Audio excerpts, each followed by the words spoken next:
Hey John, I worked out a little touch on the ending of the routine you sent me.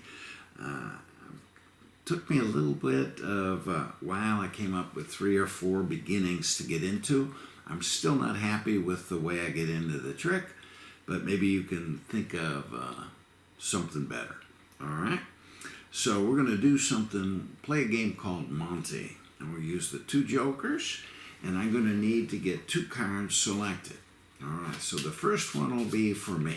So we just shuffle up the cards, and you ask the spectator to touch a card for you. So it doesn't matter what it is. So let's say they touch this guy right here. That is the 5 of spades. And you say, you know what, since that's a black card, I want your card to contrast nicely against that 5 of spades. So name any red card you see. So let's say they name the Queen of Hearts. Does not matter what they pick at all. All right, so we have 2 cards. One for me and one for the spectator. Now, we're going to play a game called Monty. And what we're going to do with this money card, I'm going to sandwich that guy stuck between our jokers here. All right, so he's the, clearly you can see him there, he's the center card of the group. And do not take your eye off of this money card. Because the idea is you bet where the money card is, where you think she is, and she'll never be there. I mean, you better think that she's in the center, she'll be on the bottom. You think she's on the bottom, she'll be on the top. But I'm going to do this face up so you can see how it goes, how it actually happens. And you still won't believe your eyes. Look, and I'm going to crisscross our 2 jokers. And the reason I'm going to do that is you can see underneath both cards at the same time. Right? You can clearly see the 5 of spades is on underneath the top card, but it's above the bottom card, and yet you can still see my finger underneath all 3 cards there. All right. And likewise, if I put that 5 of spades on the bottom of the group, and I mean you can see he's clearly on the bottom of the group, you definitely still can see he's underneath 2 cards. Now, I don't want you to take your eye off of that 5 of spades, because you won't believe your eyes. Watch the 5 of spades. He's definitely on the bottom, right? And yet just a little flick. He rises right up through to the middle.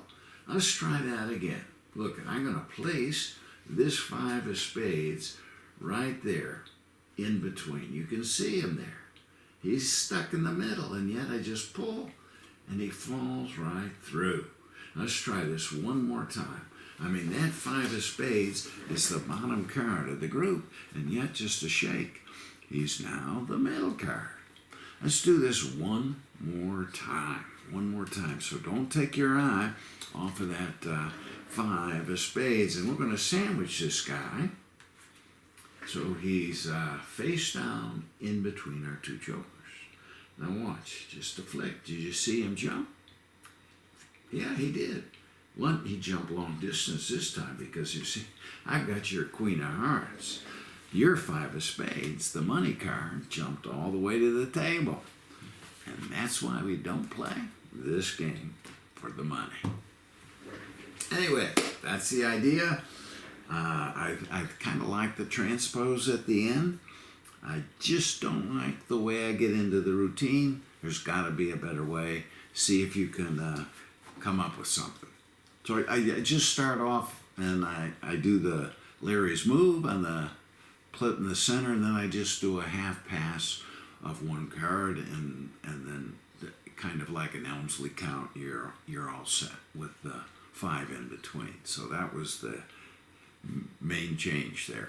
Anyway, let me know what you think, and also hopefully you can come up with a better get into.